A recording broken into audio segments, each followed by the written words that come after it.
berusaha mengamalkan tuntunan Islam sesuai petunjuk Nabi dari jalur Imam Asy-Syafi'i. Kalau nanti kita belajar masuk kepada tuntunan fiqih, saya tunjukkan kepada Anda. Mulai dari zaman Nabi. Nabi punya murid-murid sahabat. Langsung sahabat itu orang yang berjumpa dengan Nabi, ya, melihat Nabi, beriman kepada Nabi. Ingat, melihat Nabi, awas hati-hati, artinya berjumpa dengan Nabi, hidup semasa dengan Nabi, dan beriman pada Nabi sampai wafatnya. Jika satu di antara tiga gugur, bukan sahabat. Misal, dia beriman pada Nabi sampai wafat. Hati-hati, dia hidup di zaman Nabi, tapi tidak pernah melihat Nabi. Ini bukan sahabat. Contohnya siapa Ustaz? Uwais Al-Qarni. Jelas ya? Uwais hidup di zaman Nabi, beriman pada Nabi sampai wafat, sampai disebut-sebut oleh Nabi, sampai Umar bin Khattab radhiyallahu taala anhu pun merindukan bertemu dengan Uwais ini. Setiap ada kafilah datang dari Yaman, kemudian ditunggu-tunggu, mana Uwais, mana Uwais, mana Uwais. Allahu Akbar. Ya, tapi tidak pernah kemudian berjumpa dengan Nabi. Dia bukan sahabat. Walaupun kemuliaannya dimuliakan bahkan melebihi beberapa sahabat yang lainnya. Ya, dimuliakan bahkan melebihi beberapa sahabat yang lainnya. Kemudian misalnya hidup dengan Nabi. Awas hati-hati, hidup dengan Nabi, melihat Nabi. Hidup di zaman Nabi, melihat Nabi, bahkan berinteraksi dengan Nabi, tapi tidak beriman kepada Nabi. Banyak Abu Jahal, Abu Lahab, kan? Dan abu-abu yang lainnya, kan? Yang tidak beriman kepada Nabi, walaupun dia hidup dengan Nabi, atau kemudian dia melihat Nabi. Jelas? Baik. Ada lagi yang ketiga, beriman kepada Nabi. Awas hati-hati. Hidup semasa dengan Nabi, berjumpa dengan Nabi, beriman kepada Nabi. Cuman sayang, imannya itu tidak dibawa sampai wafat. Tidak dibawa sampai wafat. Ada yang murtad. Seperti siapa? Musailamah Al-Kadzdzab. Beriman pada Nabi, gak tanggung-tanggung. Nabi wafat, ngaku Nabi. Saya Nabi baru sepeninggal Muhammad SAW. Kalau Muhammad SAW punya surah Al-Fil. Alam tara kaifa fa'ala rabbuka bi ashabil fil. Saya pun punya surah Al-Fil namanya. Al-Fil, khurtumuhu tawil. Sama semua, il. Tapi nggak ada maknanya. Al-Fil, gajah. Khurtumuhu tawil, belalainya panjang. Nggak ada isinya. Tapi kalau bicara fasih, kalimatnya fasih. Ujungnya i saja dalam bahasa Arab. Di keindahan di Arab itu, kalau Anda bisa menyusun kata, ujungnya sama semua. Indah itu. Makanya Al-Quran turun. Indah ujungnya, sama dibaca pakai riwayat apapun, sama ujungnya. Indah, tapi formulasinya tidak seperti buatan manusia. Misal, surah Ad-Duha. Wad-duha wal-laili idza saja ma wadda'aka rabbuka wa ma qala walal akhiratu khairul laka minal ula. Dibaca orang Palestina, dibaca orang Syria, pakai imalah, jadi wad-duha wal-laili idza saja ma wadda'aka rabbuka wa ma qala walal akhiratu khairul laka minal ula. Indah.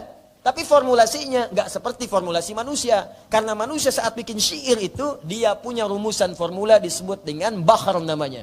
Ada 16 jenis bahr. Sekarang dikumpulkan di ilmu arud namanya. Ada tawil. Tawilun dahudunal buhuri fada'ilu. Rumusnya fa'ulun mafa'ilun fa'ulun mafa'ilu. Contohnya, kifanabki min dzikra habibin wa manzili. Bisaktili wa baina dakhuli fahawmali. Ada rajas, rumusnya mustaf'ilun, mustaf'ilun, mustaf'ilun, mustaf'ilun, mustaf'ilun, mustaf'ilun. Contohnya, sautu safiril bulbuli, hayyaja qalbi thamili, al-ma'u wa zahru ma'a ma'a zahri ladhul muqali, fa anta ya sayyidali wa sayyidi wa mauladi, fakam tayyumuni ghazailun uqayqali, kataftuhum nadwatin fi hadha ar-rajuli, faqala la la la la faqad qada muharwili, wal walad wilali wali ya wailali, faqultu la tuwalwili, fabainul lu'ali, qalat lawinan wazidin wazidul muqali, kahatan kailali tab buli. Ulangi. Tapi ada rumus, jadi bisa dipelajari. Al-Quran nggak ada rumusnya, nggak ada. Mustaqilun, dipelajari sampai jadi alfiyah, rajaz muzdawaj. Kalamuna lafzun mufidun kastaqim wasmun wa fi'lun thumma harfunil kalim wahiduhu kalimatun wal qawlu am wa kalimatun biha kalamun qad yu'am bil jarri wat tanwini wan nida wa al mustadin lismi tamyizun hasal bi tafa'ati atat wa ya if'al li wa nunik balan nafi'lun yanjali. Ngambil dari syair diterapkan jadi alfiyah. Bisa dipelajari. Tapi wadduha gimana cara bikinnya? Enggak ada rumusnya. Cari enggak akan ketemu. Makanya Al-Qur'an ini luar biasa. Kalau bukan dari Allah mustahil seperti itu. Silakan cari-cari. Dan dia nggak bisa dibaca dengan rumus syair. Nggak bisa.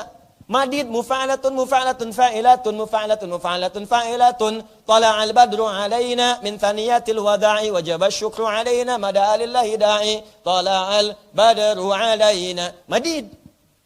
Quran nggak bisa dibaca pakai seperti itu iramanya. Karena itu dari zaman jahiliyah sampai sekarang nggak ada baca wadduha pakai itu.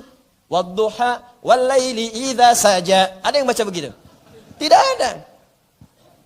Makanya kalau Anda kemudian mengaji kepada Al-Quran, Anda akan temukan kalimat-kalimat yang indah seperti itu. Nah, inilah tuntutan-tuntutan yang disebut dengan syi'r namanya. Zaman Nabi SAW diajarkan pada para sahabat, teman-teman sekalian, Al-Quran itu sahabat. Ya, baik. Ada lagi yang paling menarik. Hidup dengan Nabi, beriman kepada Nabi, dibawa sampai wafat, cuma imannya bermasalah. Sampai-sampai ketika akan wafat, Umar mengatakan kepada Nabi, ya Rasulullah, izinkan aku untuk memenggal kepalanya. Izinkan aku untuk memenggal kepalanya. Sampai dalam hidupnya, hidupnya begitu menyusahkan, matinya begitu kolokan. Siapakah orang itu? Kita akan lanjutkan setelah menunaikan salat Isya berjamaah insyaallah. Kita akan lanjutkan kajian kita. Kita berhenti dengan mengenalkan tadi Al-Imam Ibnu Katsir rahimahullah dari mulai nasab keilmuan beliau yang madhabnya tersambung kepada Al-Imam Asy-Syafi'i. Ya, Muhammad bin Idris Asy-Syafi'i yang lahir tahun 150 Hijrah. Beliau lahir saat Al-Imam Abu Hanifah wafat. Al-Imam Abu Hanifah An-Nu'man wafat tahun 150 Hijrah. Sekarang diabadikan dan mazhabnya menyebar di wilayah Asia Selatan. Ya, seperti di India, di Pakistan, alhamdulillah. Itu mazhabnya Hanafi. Ya, dan penyebarannya juga di Irak. Bahkan di Irak ada Jami'atul Imam Al-A'zam. Ya, jadi Imam Abu Hanifah. Ya, jadi ada kampus namanya kampus Imam Abu Hanifah itu di Irak. Ya, dekannya rencananya tahun ini datang dengan rektornya datang gitu ya. Kemarin yang mau ngasih beasiswa. Cuma qadarullah kemudian ada penyesuaian rencana. Masa depan insyaallah. Ada Al-Imam Malik ya rahimahullah. Malik bin Anas lahir di kisaran tahun 93 sampai 95 Hijrah. Kemudian ada juga Al-Imam Muhammad bin Idris Asy-Syafi'i lahir tahun 150 Hijrah dan Imam Ahmad bin Hanbal lahir kisaran tahun 163 Hijrah. Satu dengan yang lainnya terkait berkelindan rata-rata guru murid, guru kemudian murid. Nah, saya tadi sampaikan yang dimaksud dengan madhab Asy-Syafi'i, madhab Hanafi, Maliki, Hambali itu bukan kelompok. Ingat, itu bukan kelompok. Tapi manhaj pembelajaran yang tersambung dari jalur imam-imam khususnya yang 4 ini, yang imam banyak sebetulnya. Ya, ada aliran Ja'fari, ada banyak, cuma bintangnya 4. Ya, kenapa bintang yang 4 ini? Ini yang mau saya sampaikan. Tersambung ajaran mereka sampai ke Nabi sallallahu alaihi wasallam. Tadi dari orang yang belajar dengan Nabi, hidup bersama Nabi, beriman pada Nabi sampai dengan wafat. Itulah para sahabat. Golongan terakhir tadi yang bukan sahabat, hidup dengan Nabi, hati-hati melihat Nabi, beriman pada Nabi sampai wafat, hanya imannya bermasalah. Ini yang masuk munafik sampai dilarang oleh Al-Quran pada Nabi untuk menyolatkan. Ya, la takum, jangan kamu solat untuk mereka. Wala tusalli, la takum fihi abadan. Wala tusalli, ingat, jangan kamu berdiri di masjid yang dia buat, jangan solatkan dia. Itu kisah seorang munafik. Jadi kalau solat di masa hidupnya, solatnya di belakang Nabi. Saf pertama Anda bayangkan. Di belakang Nabi sholatnya. Cuma ketika Nabi pamit dari masjid, mulai provokasi. Tuh si Muhammad SAW. Ya, kerjaannya mecah belah umat aja. Kita sudah di sini datang, dia terpecah kita. Begitu, provokasi. Dia punya masjid, kita bikin masjid. Bikinlah dia masjid yang disebut dengan masjid Dirar itu. Yang kemudian turun ayat mengatakan di At-Taubah itu bukan masjid, itu tempat kumpul-kumpul untuk kemudian melakukan makar terhadap Nabi SAW. Wa makaru wa makarallah. Jadi bukan diniatkan masjid. Diperintahkan dihancurkan. Ingat, bukan menghancurkan masjid, tapi menghancurkan tempat yang dibuat untuk makar. Memang bukan masjid. Karena nanti ada larangan dalam Islam menghancurkan tempat ibadah. Sekalipun itu tempat ibadah untuk non-muslim. Gak boleh. Bayangkan, dahsyatnya dalam peperangan pun aturan Islam ketat. Jangan rusak tanaman. Awas. Jangan kemudian zalimi anak kecil, orang dewasa, perempuan. Jangan kasari mereka. Jangan hancurkan rumah-rumah ibadah Islam dalam suasana emosi. Peperangan kan kemudian emosi. Dahsyat, amarah. Tidak ada kasih sayang dalam peperangan. Makanya surah At-Taubah itu izin untuk memerangi itu izin untuk membela diri itu ketika diperangi, itu dibukanya tanpa basmalah. Surah ke-9. Setelah ta'awudz langsung, bara'atum minallahi wa rasuli. Izin dari Allah telah tiba kalian untuk mempertahankan diri. Silakan, jika diperangi, perangi lagi. Mempertahankan diri, syariat jihad kemudian turun. Tanpa dibuka dengan bismillah, langsung isinya. Kenapa tanpa bismillah? Karena peperangan itu tidak ada nilai rahmat. Sedangkan dalam bismillah ada rahman dan rahim. Ada kasih sayang. Dalam perang tidak ada. Sampai kiamat pun kurang 2 hari, ada orang perang, gak ada pakai kasih sayang. Saya belum pernah dengar ada orang perang menggunakan kasih sayang. Izin nembak ya, dor. Kena nggak? Sakit ya, maaf ya, nggak ada. Tembak ya tembak, gitu kan? Bom ya bom, itulah peperangan. Jelas ya? Jadi konteks-konteks kemudian tadi teman-teman sekalian, hancurkan karena itu tempat bukan masjid. Dalam Islam begitu emosinya, dahsyatnya, amarahnya dalam perang, tetap jangan rusak tanaman. Ya, jangan injak-injak tanaman. Itulah Islam.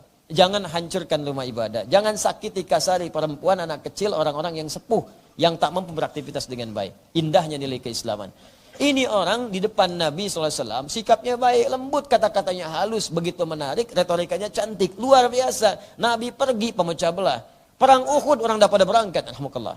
Orang dah pada berangkat, siap-siap di bukit. Dia langsung nyampaikan provokasi. Jumlah musuh lebih banyak.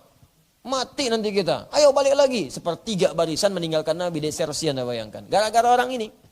Ya, sampai ada sebagian mengatakan, ayo minta bantuan ke Romawi. Satu lagi mengatakan, minta bantuan ke Yahudi. Maka ketika orang terpecah belah, turunlah kemudian Quran surah Al-Maidah ayat 51 itu. Ya, turun. Dan seterusnya. Ya ayyuhalladzina amanu tattakhidul yahuda wan nasara awliya. Hai orang-orang beriman, jangan ikut-ikut dengan mereka. Yang keluar dari barisan Nabi minta perlindungan kepada Nasrani dan Yahudi. Kasusnya itu. Bukan kasus konteks dalam berhubungan kehidupan, bukan. Ya, diambil pada saat itu, turunlah kemudian ayat itu. Nanti kalau sudah masuk Al-Maidah, insya Allah kemudian kita akan bahas itu. Kapan? Belum tahu, mungkin 20 tahun ke depan. Satu huruf aja saya bahas, Al-Fatihah belum, gitu kan.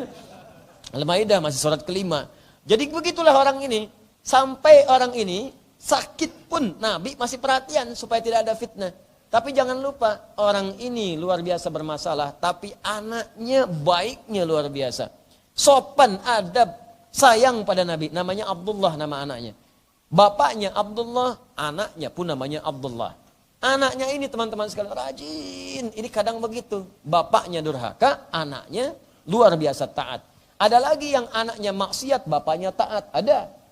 Ya, jadi luar biasa di keluarga ini, hati-hati. Dicontohkan begini supaya menjadi kisah bagi kita, supaya memperbaiki diri di keluarga. Bukan supaya jadi dongeng, bukan. Ya. Anaknya taat, Abdullah datang kepada Nabi SAW. Ya Rasulullah, bapak saya sakit. Apa kata Nabi? Berikan air ini kepadanya, sampaikan dari saya. Ya, dibacakan doa oleh Nabi, dibawa, nyampe ke sana. Bapak, ya abati. Nabi titip salam, nih bawa air. Dibawa, langsung dilemparkan ke tembok. Bahasa kita lemparkan. Apa sih Muhammad SAW? Ya, cari perhatian saja, lemparkan. Ditengok oleh Nabi, datanglah bersama Umar, datang bersama Abu Bakar dalam sekarat dia. Dalam sekarat itu pun ketika Nabi tiba masih kolokan juga. Ya Rasulullah, izinkan saya mengenakan jubah terluar Anda. Saya ingin wafat mengenakan jubah Nabi. Ya, saya ingin wafat mengenakan jubah engkau. Jadi ingin menampakkan kepada orang saya punya pengaruh nih. Wafat aja dikasih jubah sama Nabi. Umar gergetan, Nabi izinkan saya penggal kepalanya nih. Saya pisahkan kepala dari badannya. Kata Nabi, jangan Umar, cuman jubah nggak apa-apa. Pakaikan kemudian wafat menggunakan jubah Nabi, tapi tidak menghilangkan kemunafikannya. Itulah Abdullah bin Ubay bin Salul, hidupnya begitu menyusahkan, wafatnya sangat kolokan. Gitu. Nah, itu contoh orang munafik di zaman Nabi. Jadi kalau sekarang ada orang munafik lagi, dia telat. Ya, depan-depan baik-baik, di belakang kemudian jadi buruk. Depan-depan kemudian baik, di belakang merusak. Telat, apalagi yang merusak terang-terangan. Banyak. Abu Jahal, Abu Lahab. Sekarang mau muncul Abu Duda, Abu yang lain. Telat. Telat. Bilang sama orang-orang itu, telat, ketinggalan. Sudah ada zaman dulu. Diberikan contoh supaya nggak diikuti. Pengen ikut-ikutan. Telat. Viral video saya ini.